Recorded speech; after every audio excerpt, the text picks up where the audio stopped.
नमस्कार, मैं अरविंद सिंधावा, आपका होस्ट। स्वागत है आपका सोलर संगठन में।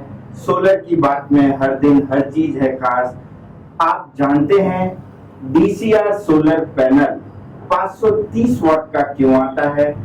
वही अगर हम नॉन डीसीआर पैनल की बात करते हैं तो वो 555 वाट का क्यों आता है? साधारण अगर हम अवस्था में देखते हैं, made in India DCR solar panel, उसमें लो क्वालिटी के सेलों का निर्माण होता है, जिसके कारण पैनल जब निर्माण होकर तैयार होता है तो उसका वोल्टेज निकल के आता है 530 watt peak mono PERC monofacial panel. अगर हम बायफेशियल की बात करते हैं पी टाइप की, तो वो ज्यादा से ज्यादा 535 वॉट पीक में हमारी भारत की मैन्युफैक्चरिंग कंपनी तैयार कर रही है। वहीं अगर हम नॉन सब्सिडी में made in India non DCR panel की बात करते हैं तो 555 वॉट पीक का panel monoperc half cut cell monofacial बाजार में हर ब्रांड का उपलब्ध है।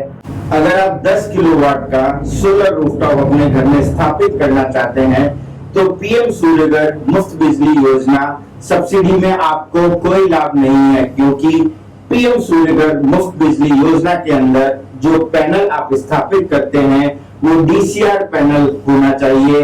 और अगर हम बिना सब्सिडी के सोलर रूफटॉप की बात करते हैं तो उसके अंदर आप एएलएमएम के नॉन डीसीआर पैनल की स्थापना से अपना प्रोजेक्ट कंप्लीट कर सकते हैं। Non DCR solar panel, DCR solar panel दोनों की कीमत में 8 से 10,000 रुपए प्रति किलोवाट का अंतर है। जरा सोचिए, 10 किलोवाट का उपभोक्ता अगर 10 किलोवाट के पैनल के ऊपर 1 लाख या 80,000 रुपए अतिरिक्त दे रहा है तो उसका सब्सिडी का कहां लाभ है?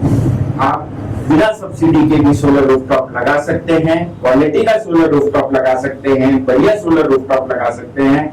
सब्सिडी की सब्सिडी के चक्कर में अपने प्रोजेक्ट को खराब मत कीजिए। Solar rooftop subsidy single phase के उपभोक्ता तक तो सही है, लेकिन जैसे ही 3 फेज का उपभोक्ता अगर सोलर रूफटॉप सब्सिडी में आकर्षित होता है तो उसका ही नुकसान है, उसका पूर्णतः नुकसान है, क्योंकि डीसीआर और नॉन डीसीआर सोलर पैनल की कीमत में काफी अंतर है। सोच समझ के फैसला लीजिए। जनता से निवेदन है कि क्वालिटी के ऊपर ध्यान दें, सिर्फ सब्सिडी के अमाउंट के ऊपर ध्यान न दें। सोलर बिजली बनाता है, प्रदूषण मुक्त ऊर्जा पैदा करता है। सोलर रूफटॉप आप सब्सिडी के लालच में लगा रहे हैं या अपना बिजली का बिल कम करने के लिए लगा रहे हैं? जरा सोचिए, जब 8-10 किलोवाट का उपभोक्ता बिना सब्सिडी के कम पैसे में सोलर रूफटॉप स्थापित कर सकता है तो सब्सिडी का लालच क्यों पीएम सूर्यघर की सब्सिडी का लालच क्यों 78,000 के पीछे हम सब दौड़ रहे हैं, जब बिना सब्सिडी के अच्छी क्वालिटी का सोलर रूफटॉप स्थापित हो सकता है तो हम क्यों सब्सिडी के पीछे भाग रहे हैं? अगर राजस्थान सरकार हमारे को अतिरिक्त सोलर रूफटॉप सब्सिडी का लाभ देती है तो सोचा जा सकता है कि आप 8-10 किलोवाट में सब्सिडी के अंदर सोलर रूफटॉप की स्थापना कर पाए।